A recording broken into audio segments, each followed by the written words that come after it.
Hello everyone, my name is Neha and I'm 22 years old. Although I'm from a small village, my appearance makes people pause. My eyes are big as if they hold a secret, and my waist is so curvaceous that when I walk it feels like it's swaying in the wind. I have fair skin, and my long black hair falling down my back feels like a silken curtain. I'm a bit mischievous. When I laugh, my lips open so brightly that anyone wondering what's going on. People in the village say Neha's smile has magic, but I know they talk mostly about my body. My breasts are a little full, peeking out of my kurati, and when I work they move, which makes guys stare. But what can I do? It's a gift of nature, isn't it? I wonder how it would feel if someone touched me. But for now, I'm just thinking. Now let me tell you my story, a true incident from my life. It starts in my village.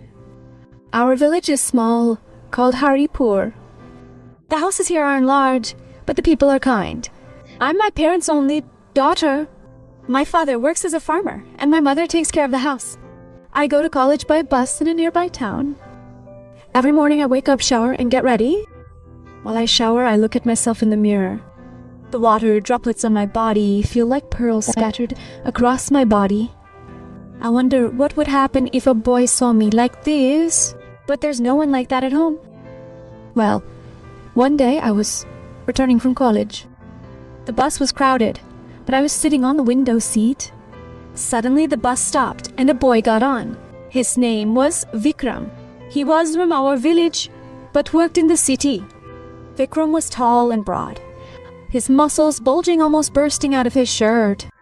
He stood beside me, and as the bus jerked, he leaned in. His hand brushed my thigh open, but he pulled away. I saw his eyes fixed on me, as if to say, "Neha, you're so sweet." I smiled, but said nothing. He asked, "Neha, how are you? How's college going?" I said, "Fine, brother. Your job?" He laughed. "It's good, but I miss the village. You've grown up now." There was something in his words, as if he were scanning my body. I wondered what would happen if the bus jolted again. But the bus stopped, and he got off. Back home, I thought Vikram seemed a little different. If he had that twinkle in his eye that boys show when they're thinking about something else. The next morning, I was on the bus again. Vikram got on again. This time, he sat next to me. The seat was empty. He asked, "Neha, do you go like this every day? I also take this bus every day." I said, "Yes, that's fine. We'll travel together." He laughed, his hand on my seat handle, which was near my waist. The bus was moving, and the road was rough, so it was jolting. With every jolt, his hand came slightly toward me. I felt his fingers touching my kurti, as if intentionally. I wondered if he'd go further, if I didn't say anything. But I remained silent, enjoying it. He said, "Neha, your skin is so soft. It feels like velvet." I asked, "How do you know?" He laughed. "Just looking at it, I feel like I'll know if I touch it." I laughed. "Brother, what will you do by touching it?" He said, "Nothing, just feel it." I thought, this is a bit bold, but the bus stopped, and I got off. When I got home, I looked at myself in the mirror. My chest was heaving with excitement. I wondered what was going to happen with Vikram. He seemed to be planning something. Then it started happening every day. Vikram would sit next to me on the bus and talk. His conversations gradually became personal. One day, he said, "Neha, your waist is so thin, yet so full on the outside. It feels like a statue." I asked, "What do you mean?" He said, "You're perfect. If I touch you, I might not be able to stop." I blushed and said, "Brother, don't talk like that." But deep inside, I was wondering how it would feel if he touched me. His muscles were so hard and my body was so soft. But I didn't do anything. At home, I was talking to my mother. Mother said, "Vikram Bhaiya meets me every day on the bus." Mother said, He's a nice guy, but be careful. I thought, how can she know what's going on in my mind? At night, I'd think about Vikram, wondering what I'd do if he caught me. My body would heat up, but I'd just go to sleep. A week later, Vikram said, Neha, meet me this evening in the fields outside the village. I want to talk about something. I asked, why? He said, I just want to show you something.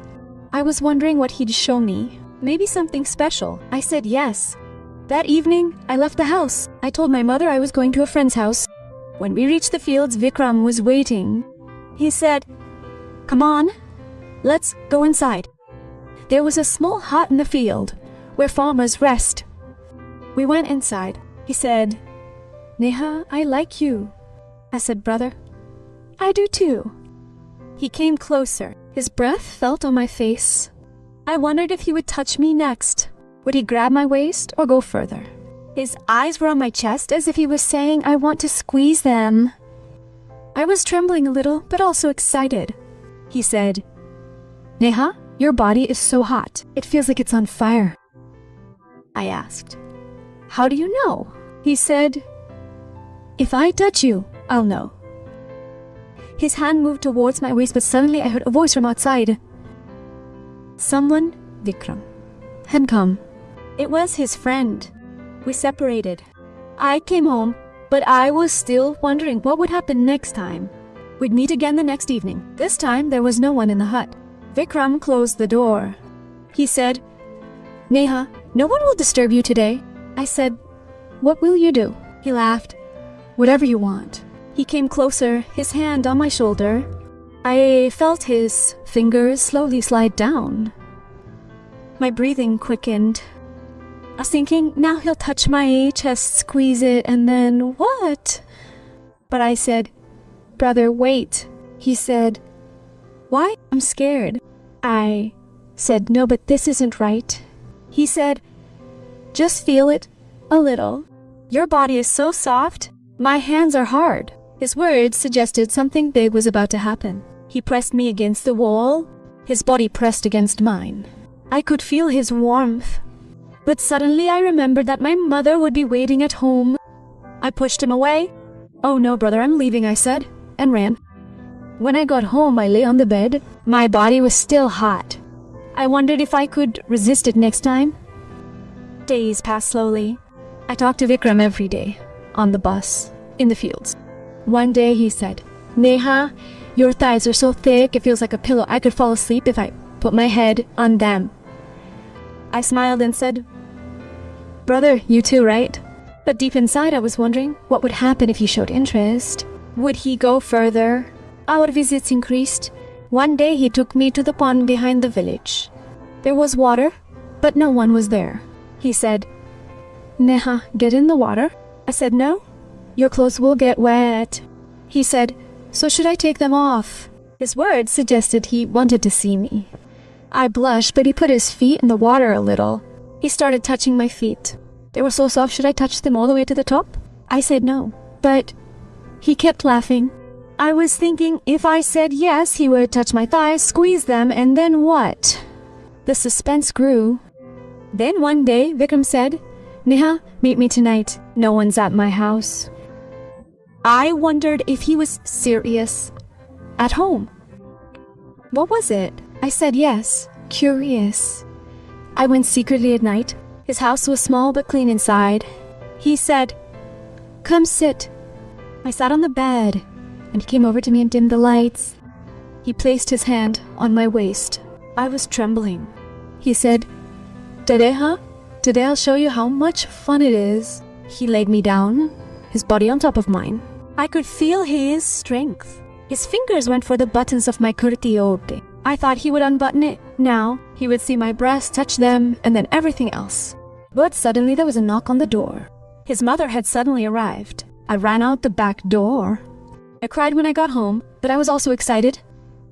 Months passed like this. Vikram's words, his touches all increased. He would say, Neha, your body was made for me. I will hold you so tightly that you'll scream. I would laugh, but deep inside I wondered when it would happen. People in the village started looking at us, but they wouldn't say anything. One day, he took me to the forest. It was dense there. He said, "No one will come here." He pressed me against a tree and started caressing my neck. I felt the warmth of his lips. His hand was sliding down. I thought, now it's done. He will make me feel complete. But suddenly it wasn't rain, but the sound of an animal. And we ran. Slowly I began to understand that Vikram only talked, but did nothing. But why was I staying? Because I was enjoying the suspense. But one day everything changed. Vikram said, "Neha, I'll take you to the city. We'll all do it there, in a hotel." I was thinking, now something physical will definitely happen. He'll make me his completely. I was ready. But as we were leaving on the bus, Vikram suddenly said, "Neha, wait. I have something to tell you." He said, "I love you, but really, I want to protect you. I was doing all this because a bad boy in the village was after you. I wanted to scare him into thinking you were mine. But now he's gone. I never wanted to do anything wrong. You're like a sister to me." I was stunned. This was a twist. It was all a plan for my safety. I cried, but I was happy. Vikram was a good man. We became friends, and everyone in the village said Neha's story was good. Now I'm happy, and this is my story. Hey, listen. I told you the whole story, Vikram.